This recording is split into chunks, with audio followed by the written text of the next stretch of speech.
unlike any other creature on this planet, human beings can learn and understand without having experienced. They can think themselves into other people's places. Of course, this is a power, like my brand of fictional magic, that is morally neutral.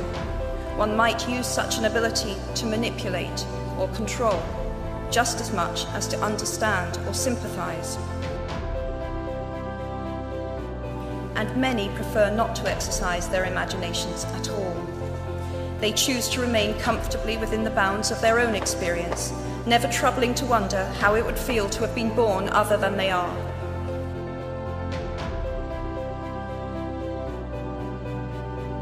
They can refuse to hear screams or peer inside cages. They can close their minds and hearts to any suffering that does not touch them personally. They can refuse to know. I might be tempted to envy people who can live that way, except that I do not think they have any fewer nightmares than I do. Choosing to live in narrow spaces leads to a form of mental agoraphobia, and that brings its own terrors. I think the willfully unimaginative see more monsters.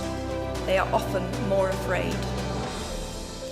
What is more, those who choose not to empathize enable real monsters, for without ever committing an act of outright evil ourselves, we collude with it through our own apathy.